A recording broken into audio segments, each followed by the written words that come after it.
Hello, good morning everyone. अपन पढ़ रहे थे कोशिका चक्र, सेल साइकिल, जिसके अंदर जो डिवाइडिंग फेस है उसके अंदर से अपन ने माइटोसिस समसूत्री विभाजन पढ़ लिया था। आज अपन पढ़ते हैं अर्धसूत्री विभाजन, मियोसिस। अर्धसूत्री विभाजन की खोज सर्वप्रथम वेजमैन के द्वारा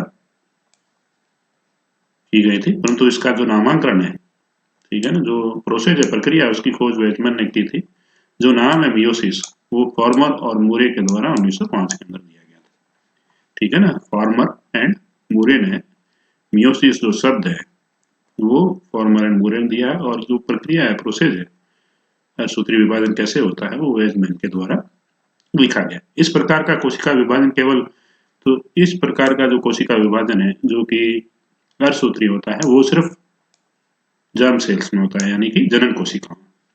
इस विभाजन के द्वारा जंतुओं में जो शुक्राणु यानी कि स्पर्म और अंडाणु जो ओवम होते हैं, एवं पादपों में अपन नर और मादा युग्मक बनते हैं, जिसमें गुणसूत्रों की संख्या क्या हो जाती है, 2n से n हो जाती है, लेकिन डिप्लॉइड से हैप्लॉइड हो जाती है, या संख्या आधी रह जाती है।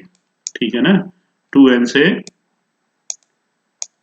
n हो जाती है, ठीक है ना, डिप्लॉइड से हैप्लॉइड हो जाती है। तो उस जिसको क्या बोलते हैं, संख्या कम होना, यानी कि रिडक्शनल सेल डिवीजन भी इसको कहा जाता है, रिड्यूस हो जाना, कम हो जाना गुणसूत्रों की संख्या। इस कारण इस कोशिका विभाजन को न्यूनकारी कोशिका विभाजन भी कहते हैं, यानी कि रिडक्शनल सेल डिवीजन भी किसको कहा जाता है, मियोसिस को।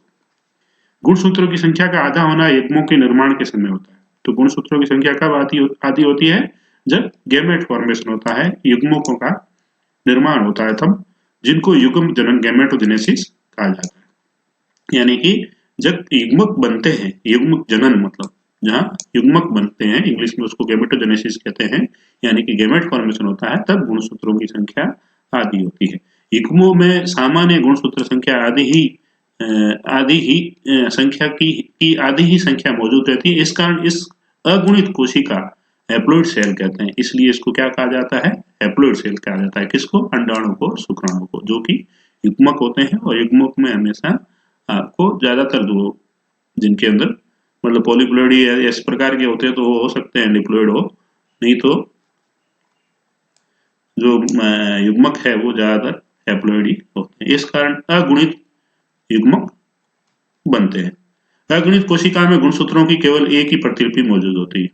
तो प्रतिलिपि मतलब सिंगल कॉपी, ठीक है ना, एक ही कॉपी स्पर्म और ओवम के अंदर क्रोमोसोम्स की मिलेगी, यानी कि वो एन ही होंगे, हैप्लॉइड ही होते हैं। संयोजित होकर जब निषेचन होता है, फर्टिलाइजेशन होता है, तब ये क्या है, दोनों आपस में, यानी कि स्पर्म और ओवम दोनों आपस में मिल जाते हैं ड्यूरिंग फर्टिलाइजेशन, तब ये वापस द्विगुणित हो जाते हैं और 2n हो जाते हैं, तो निर्माण करते हैं, जिससे जीव की उत्पत्ति होती है। जब ओवम और जाइगोट जाइगोट फॉर्मेशन होता है, जब ओवम और अंडाणु संयोजित होते हैं, तब किस समय पर, निषेचन के समय पर, उस वजह से क्या है, एक नई स्पीशीज की ओरिजिन होती है। युग्मक जन्म में फिर से गुणसूत्रों की संख्या तब वापस जाके युग्मक जन्म में क्या हो जाती है, गुणसूत्र वापस द्विगुणित हो जाते हैं, दुगुनी हो जाती है। इसे द्विगुणित कोशिका डिप्लॉइड कहा जाता है, किसको, जाइगोट को। द्विगुणित कोशिका में आधे गुणसूत्र माता से होते हैं और आधे गुणसूत्र किससे होते हैं, पिता से होते हैं। दो पेरेंट्स, ठीक है, फादर एंड मदर, और दोनों से जो युग्मक हैप्लॉइड होते हैं एन, वो आपस में जब निषेचन के समय संयोजित होते हैं और जाइगोट की फॉर्मेशन करते हैं, तो जाइगोट के अंदर जो गुणसूत्र होते हैं वो आधे पिता के होते हैं और आधे माता के होते हैं। इस प्रकार कोशिका विभाजन के परिणाम स्वरूप एक मात्र कोशिका से 4 संतति कोशिकाओं का निर्माण होता है। तो जो कोशिका विभाजन होता है, परिणाम स्वरूप एक मात्र कोशिका से 4 संतति कोशिकाओं का निर्माण होता है। अर्धसूत्री विभाजन में 2 विभाजन होते हैं। तो मियोसिस के अंदर 2 विभाजन होते हैं। प्रथम विभाजन होता है तो वो तो क्या है, हेटेरोटाइपिक डिवीजन होता है, विषम रूपी विभाजन होता है, या हर्ष विभाजन होता है। मतलब तो मियोसिस के अंदर ही टू स्टेप्स में डिवीजन होता है। एक तो होता है वो तो एक्चुअल मियोसिस होता, ठीक है ना, जिसमें रिडक्शन हो जाता है। दोबारा जो होता है वो होता है मियोसिस के अंदर है, लेकिन टाइप्स वो हो जाता है किसका, माइटोसिस की तरह। इसलिए उसको एक बार एक जैसा ही डिवीजन एक बार डिफरेंट टाइप का डिवीजन, यानी कि एक बार समरूपी विभाजन और दूसरी बार विषम रूपी विभाजन कहा जाता है। तो एक बार इसके अंदर रेडिशनल डिवीजन होता है, एक बार इक्वल डिवीजन होता है। दो प्रकार का विभाजन ही मियोसिस के अंदर देखने को मिलता है। एक बार जो विभाजन होता है सेकेंड बार वो इक्वल टू माइटोसिस होता है, और फर्स्ट जो विभाजन होता है वो हेटरोटाइपिक होता है, यानी कि अर्धसूत्री विभाजन होता है, और दूसरा होता है जो होमोटाइपिक होता है, जो कि समसूत्री विभाजन के जैसा होता है। दो संपूर्ण अर्धसूत्री विभाजन के बीच में विश्राम अवस्था इंटरफेस होता है, जो कि G1 अवस्था, S अवस्था और G2 अवस्था में व्यापक होता है। भी अपन ने डिस्कस कर लिया है, जहाँ से साइकिल अपने से कोशिका चक्र पढ़ा था, तो उसके अंदर अपने कहा था कि भाई कोशिका के अंदर दो फेज होते हैं, इंटरफेस। तो इंटरफेस के अंदर ये अवस्थाएं आती है, स्टेजेस आती है, G1 stages, S synthesis stages, और जो गैप 2 स्टेजेस है वो, ये तीनों अवस्थाएं इंटरफेस के अंदर आती है। उसके बाद फिर कोशिका विभाजन में जाती है। तो समसूत्री विभाजन के एस अवस्था जैसा अर्धसूत्री के एस अवस्था में भी डीएनए का संश्लेषण होता है। अर्धसूत्री विभाजन विश्राम अवस्था के G2 अवस्था के पश्चात होता है। अर्धसूत्री कोशिका विभाजन की क्रिया को निम्नलिखित अवस्थाओं में बांटा गया है। तो अर्धसूत्री विभाजन को अपन ने क्या दो फेज में इसको बांट दिया है। एक तो है एक जैसा, और दूसरा है जिसके अंदर क्रोमोसोम की संख्या आधी होती है, और एक होता है जिसके अंदर क्रोमोसोम की संख्या एक जैसी रहती है। मतलब एक बार 2n से वो n हो जाता है, डिप्लॉइड से हैप्लॉइड हो जाता है, तो उसको विषम रूपी यानी कि रेडिशनल डिवीजन कहा जाता है, मियोसिस के अंदर ही, अर्धसूत्री विभाजन के अंदर ही। तो दूसरा विभाजन जो अर्धसूत्री विभाजन के अंदर होता है वो समसूत्री विभाजन जैसा होता है, मतलब n से n ही, हैप्लॉइड से हैप्लॉइड बनता है। तो इस प्रकार के, तो इसलिए उसको टू स्टेजेस में बांट दिया गया है। एक हेट्रोटाइपिक डिवीजन यानी कि ह्रास विभाजन, यानी कि रिडक्शन होता है, उसमें क्रोमोसोम्स आधे हो जाते हैं, ठीक है। उनके अंदर अवस्थाओं को पढ़ते हैं एक एक करके।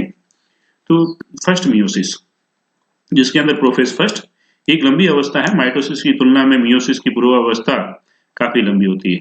तो माइटोसिस के अंदर जो प्रोफेज होता है उससे मियोसिस के अंदर ये जो प्रोफेज फर्स्ट है ये बहुत लंबा स्टेज है। इसके अंदर leptotene, zygotene, pachytene, diplotene, diakinesis ये अवस्थाएं आती हैं। लेप्टोटीन एक छोटी अवस्था है इसके अंदर, इसमें गुणसूत्र लंबे पतले हो जाते हैं, जिसे क्रमोनिमिटा कहते हैं। क्रमोमियर स्पष्ट हो जाते हैं। गुणसूत्रों की संख्या शरीर की अन्य कोशिकाओं की गुणसूत्रों की तरह द्विगुणित ही होती है।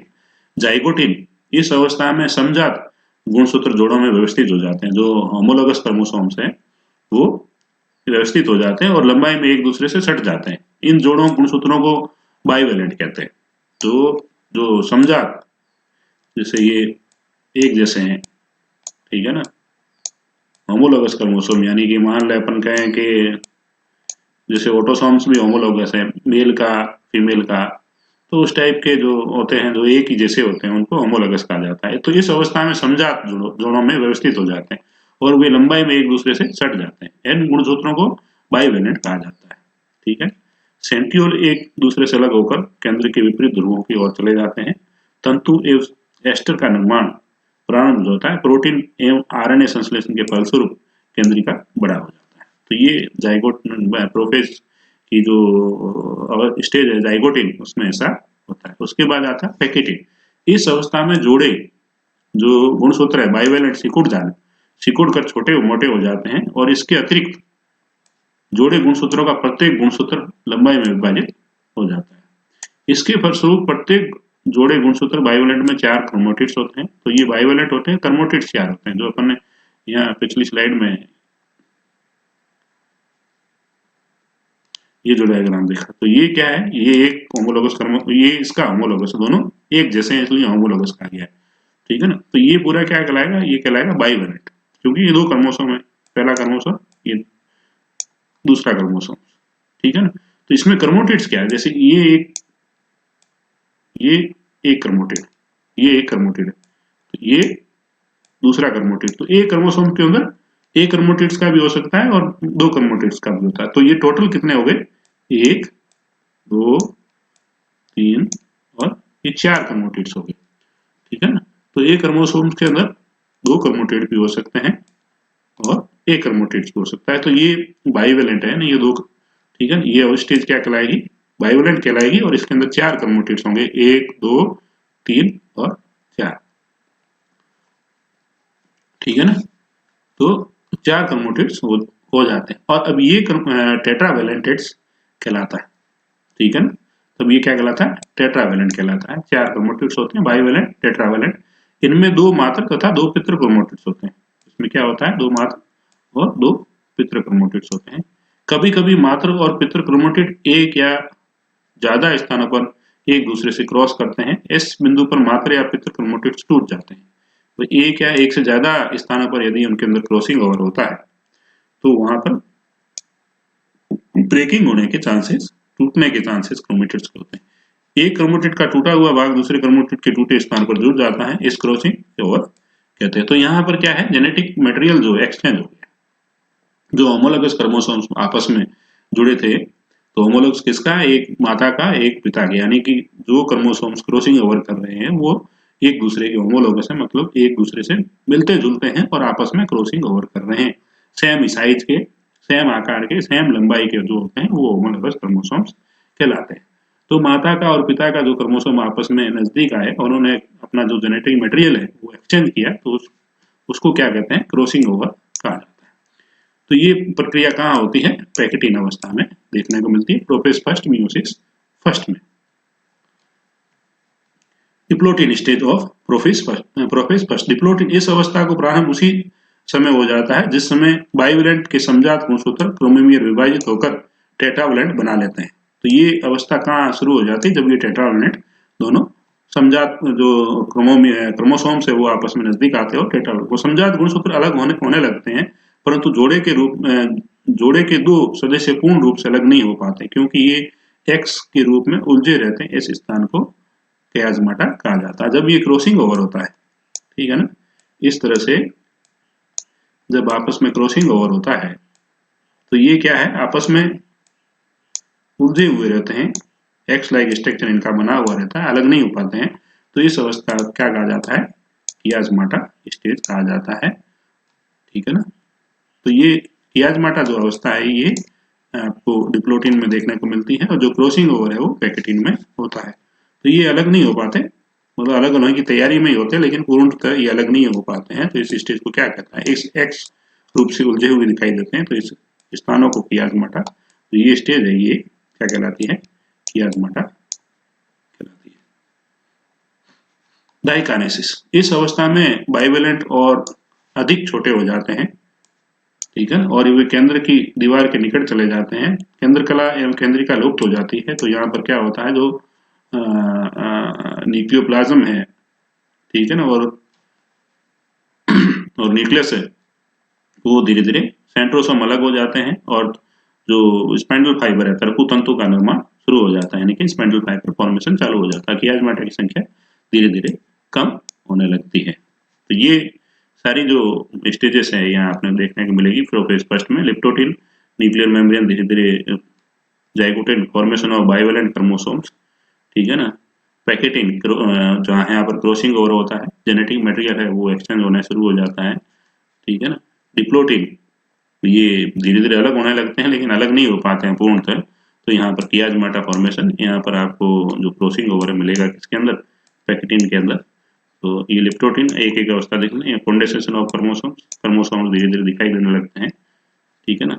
फॉर्मेशन ऑफ बाइवैलेंट क्रोमोसोम आपस में पास में आते हैं, जो होमोलोगस क्रोमोसोम्स होते हैं वो, ठीक है ना। क्रॉसिंग ओवर, आपस में क्रॉस करते हैं, एक्सचेंज ऑफ जेनेटिक मटेरियल, ठीक है ना। यहाँ पर ये पूर्णतः अलग नहीं हो पाए हैं, सिनेप्टिकल कॉम्प्लेक्स बना हुआ, ये जो सिनेप्टिकल कॉम्प्लेक्स कहलाता है, जहाँ पर ये आपस में जुड़ते हैं।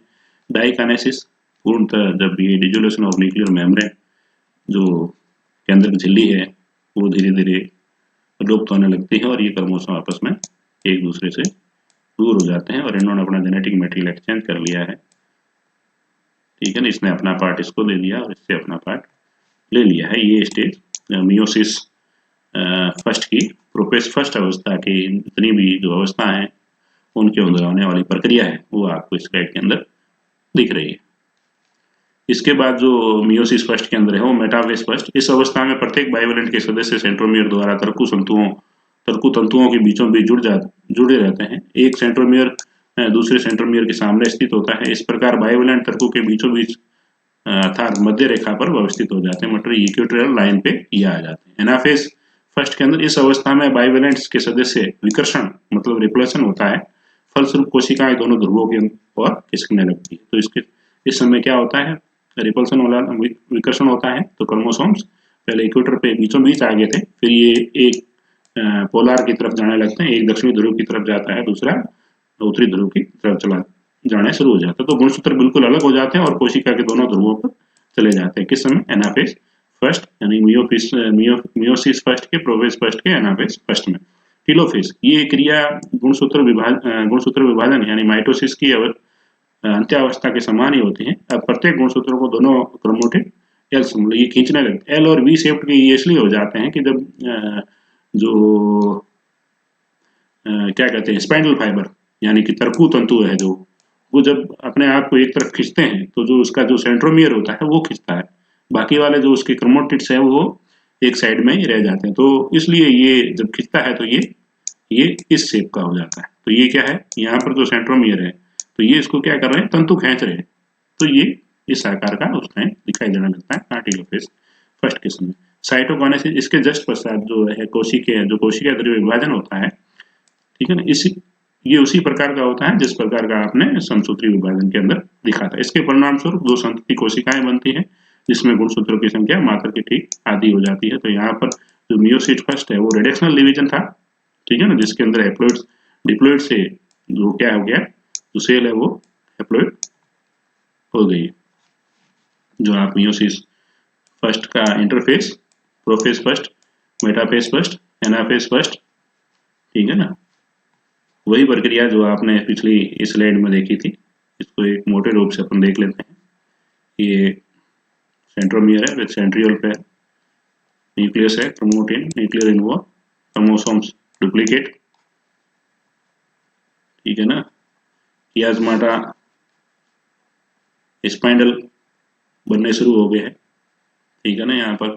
और जो सेंट्रियोल है वो एक ध्रुव से दूसरी तरफ ध्रुव की तरफ जाने लगे हैं, ठीक है ना। सिस्टर क्रोमोटिड्स एक ही क्रोमोसोम्स के जो क्रोमोसोम होते हैं वो सिस्टर कहलाते हैं। होमोलोगस दो होमोलोगस क्रोमोसोम्स के अलग अलग जो क्रोमोटिड्स होते हैं वो सिस्टर क्रोमोटिड्स कहलाते हैं।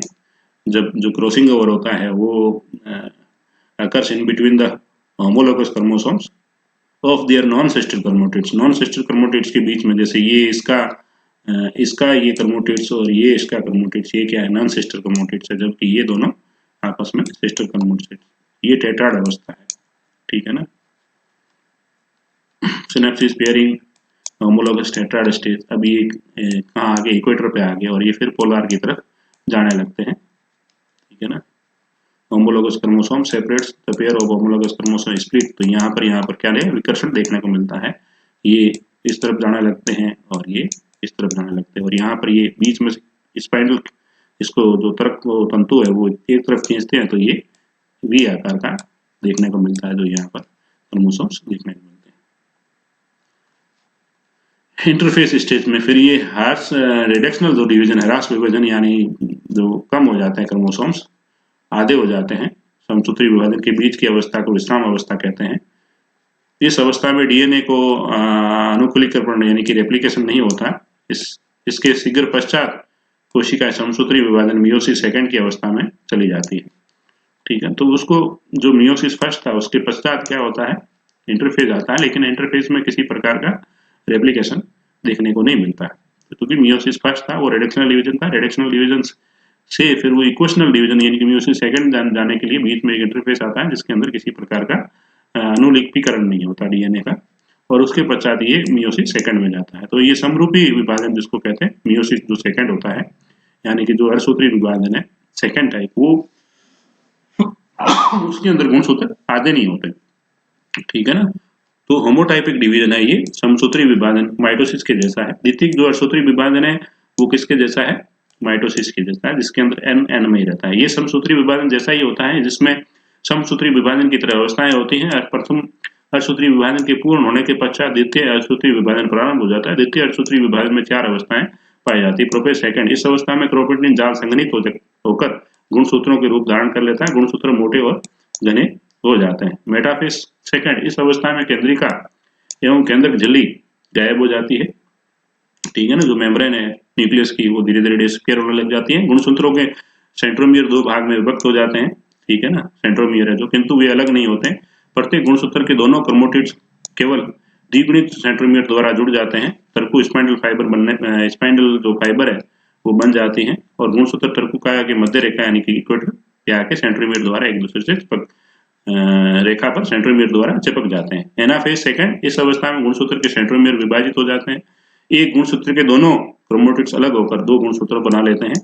नए निर्मित गुणसूत्र तर्कु के विपरीत ध्रुवों पर चले जाते हैं, ठीक है ना। फिर वापस ये रिपल्सन होता है और ये अपने ध्रुवों की तरफ विपरीत ध्रुवों पर आने लगते हैं। टेलोफेज, ध्रुव पर स्थित गुणसूत्रों के चारों ओर केंद्रीय झिल्ली बन जाती है।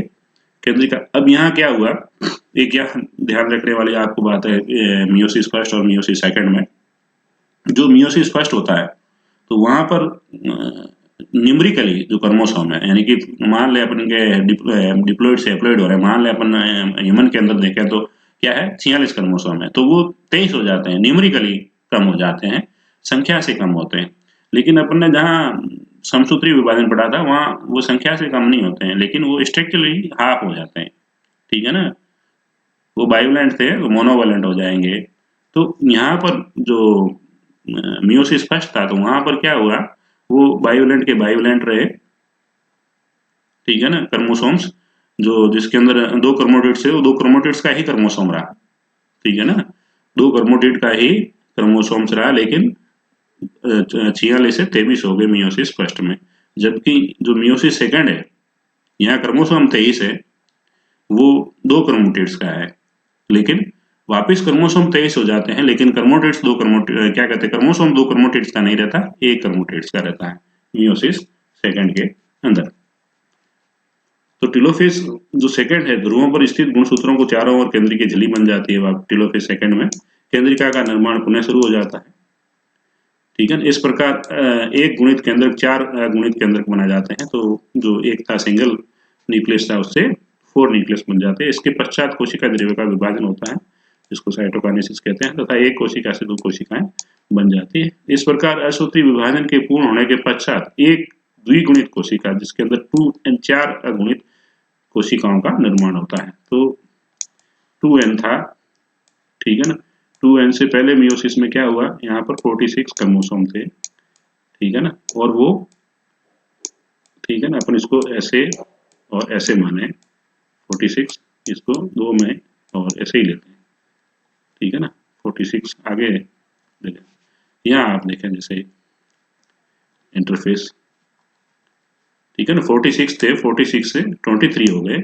और मियोसिस जब सेकंड आया तो इसमें n गया, इसमें भी n गया। लेकिन यहाँ क्या था, ये क्रोमोसोम ऐसे था, ये क्रोमोसोम यहाँ पर सिंगल और सिंगल, यानी कि स्ट्रक्चरली ये क्रोमोसोम आधा हो गया। न्यूमेरिकली ये क्रोमोसोम संख्या 23 की 23 ही रही दोनों में, इसमें भी 23 जाएगी, इसमें भी 23 जाएगी। मियोसिस सेकंड में क्रोमोसोम क्या स्ट्रक्चरली आकारिक रूप से आधा हो जाता है, और जो मियोसिस फर्स्ट है उसमें संख्या के आधार पर आधा हो जाता है। Meiosis first homologous chromosome separate. तो ये जो आपने मियोसिस अपने फर्स्ट और सेकंड को अपन यहाँ देखने की कोशिश करेंगे, ठीक है ना। ये क्रोमोसोम से यहाँ पर ये, ठीक है ना, 2 क्रोमोटिड्स वाला क्रोमोसोम है, इक्वेटर पे आया, यहाँ पर ये देखो 2 क्रोमोटिड्स वाला क्रोमोसोम। तो यहाँ पर ये 4 थे, तो यहाँ पर ये 2, ठीक है, और 2 हो गए, तो ये क्या हो गया, आधा आधा हो गया, n और n हो गया, ठीक है ना। अब यहाँ पर ये n ही n है, ठीक है ना। यहाँ पर आप देख रहे हैं n ही n है। फिर ये क्या हुआ, स्ट्रक्चरली 2 ही क्रोमोसोम है, इसमें भी 2 है, इसमें भी 2 है, लेकिन ये क्या हुए, यहाँ ये इस स्थिति में था और यहाँ ये इस स्थिति में हो गया। तो ये समझने की जरूरत है। क्रोमोसोम की संख्या यहाँ पर दोनों में बराबर है, लेकिन ये आकारिक रूप से जो आधे हो गए किसमें, मियोसिस सेकंड में। तो मियोसिस जो सेकंड है वो इक्वेशनल डिवीजन है, और जबकि जो मियोसिस फर्स्ट है वो रिडक्शनल डिवीजन है। डिवीजन है, ठीक है ना।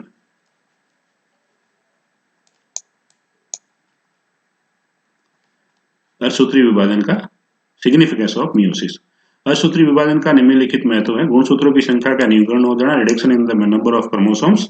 मियोसिस जो फर्स्ट है उसके अंदर इस विभाजन के परिणाम स्वरूप शुक्राणु व अंडाणु की जनन कोशिकाएं बनते हैं।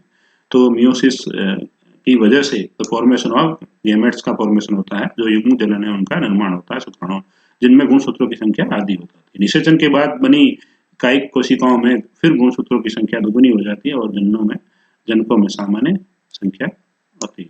तो जनक होते हैं उनमें सामान्य। अनुवांशिक पदार्थों की अदला बदली होती है। दूसरा जो गुणसूत्र है उनके बीच में एक्सचेंज ऑफ जेनेटिक मटेरियल देखने को मिलता है। इसके फलस्वरूप नर जनन और मादा जनन के गुणसूत्रों को भली मात्रा मिश्रण हो जाता है। इसमें संतानों के अच्छे गुणों के समावेश की संभावना परबत बढ़ जाती है। महत्वपूर्ण तथ्य, फ्लेमिंग ने 1882 में सर्वप्रथम जंतु कोशिकाओं में समसूत्री विभाजन माइटोसिस का अध्ययन किया था। उन्होंने ही सर्वप्रथम माइटोसिस शब्द दिया था। तो माइटोसिस शब्द किसके द्वारा दिया गया है? फ्लेमिंग के द्वारा 1882 में दिया गया। इन्होंने ही जंतु कोशिकाओं के अंदर समसूत्री विभाजन का स्टडी की थी। फॉर्मर एंड मुरे के द्वारा, ठीक है, अर्धसूत्री शब्द दिया गया है, ठीक है। और यह है श्राइडर ने सर्वप्रथम केंद्री का विभाजन कार्योकाइनेसिस शब्द दिया, जो कार्योकाइनेसिस शब्द है उसके द्वारा दिया गया है। व्हाइटमैन उन्होंने 1897 में सर्वप्रथम कोशिका के अंदर साइटोकाइनेसिस शब्द दिया। तो व्हाइटमैन ने 1883 में ईस्वी में सर्वप्रथम कोशिका विभाजन के अंदर साइटोकाइनेसिस। तो मियोसिस शब्द तो फॉर्मर और मुरे के द्वारा दिया गया। जो वेजमैन ने, ठीक है ना, वेजमैन ने जो मियोसिस की जो प्रक्रिया है वो उसको डिस्क्राइब किसने किया था? वेजमैन ने किया। जबकि जो मियोसिस शब्द है वो फॉर्मर एंड मुरे के द्वारा दिया गया है, ठीक है ना। साइटोकाइनेसिस किसके द्वारा दिया गया है? व्हाइटमैन के द्वारा दिया गया है। समसूत्री और अर्धसूत्री विभाजन में डिफरेंस है वो आप यहाँ से समझने की कोशिश करें। समसूत्री विभाजन और अर्धसूत्री विभाजन में अंतर। समसूत्री ये कायिक कोशिका यानी कि सोमाटिक जितनी भी सेल्स होती हैं, इनके फलस्वरूप जीवों में, पौधों में, जंतुओं में वृद्धि एवं टूटे फूटे भागों में मरम्मत हो जाती है माइटोसिस की वजह से। जबकि अर्धसूत्री ये केवल जनन कोशिकाओं में होता है। इसके फलस्वरूप जीवों इसके फलस्वरूप इसके द्वारा जीवों, पौधों, जंतुओं में एक पीढ़ी से गुण दूसरी पीढ़ी में स्थानांतरित होता है। ये विभाजन केवल एक चरण में पूर्ण होता है, जो माइटोसिस है वो। जबकि इसमें मियोसिस में दो चरण पाए जाते हैं, meiosis first and meiosis second, ठीक है ना।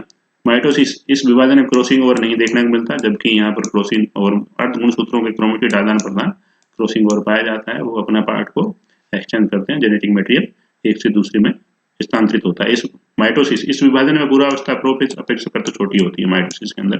जबकि मियोसिस जो फर्स्ट है उसका प्रोफेज सबसे लंबा होता है, जिसके अंदर क्रॉसिंग ओवर वगैरह ये लिप्टोटिन, डाइकोटिन, पैकेटिन, डिप्लोटिन, डाइकिनेसिस पाए जाते हैं। वो प्रोफेज अवस्था मियोसिस फर्स्ट के अंदर, यानी कि प्रोफेज फर्स्ट है वो सबसे लंबा होता है। माइटोसिस इस विभाजन में गुणसूत्र के जोड़े नहीं बनते, जबकि इस विभाजन में समजात गुणसूत्र के जोड़े बनते हैं और जिससे युग्मित गुणसूत्र कहा जाता है। यानी कि मैटरनल दो माता के और पिता के जो होमोलोगस क्रोमोसोम्स होते हैं वो आपस में जोड़े बनाते हैं, जो कि क्रॉसिंग जहां ओवर होता है। माइटोसिस इस विभाजन में संतति कोशिका डॉटर सेल्स की गुणसूत्रों की संख्या मात्र कोशिकाओं के हमेशा बराबर रहती है। जबकि इस विभाजन में मियोसिस में कोशिकाओं गुणसूत्रों की संख्या मात्र कोशिकाओं की आधी रह जाती है। इसमें गुणसूत्र लंबे व पतले होते हैं। इसमें मियोसिस के अंदर गुणसूत्र छोटे व मोटे होते हैं, ठीक है ना। माइटोसिस पादप कोशिकाओं में कोशिका भित्ति अवश्य बनती है, जबकि मियोसिस पादप कोशिकाओं में प्रथम अंत्यावस्था यानी कि टेलोफेज फर्स्ट के पश्चात कोशिका भित्ति सदैव बनती है, सदैव नहीं बनती है, ठीक है ना, टेलोफेज फर्स्ट के पश्चात। माइटोसिस इस विभाजन के परिणाम स्वरूप दो संतति कोशिकाओं का निर्माण होता है। इस विभाजन के परिणाम चार संतति कोशिकाओं का निर्माण होता है। तो माइटोसिस में जो डॉटर सेल्स है वो दो बनती है, जबकि मियोसिस में डॉटर सेल है वो चार का फॉर्मेशन होता है। Thank you. तो ये आपके जो सेल साइकिल है उसका टॉपिक पूर्ण होता है। इसी के साथ आपके सेल बायोलॉजी का जो सेकंड यूनिट है, इकाई है, वो भी समाप्त होती है। Thank you.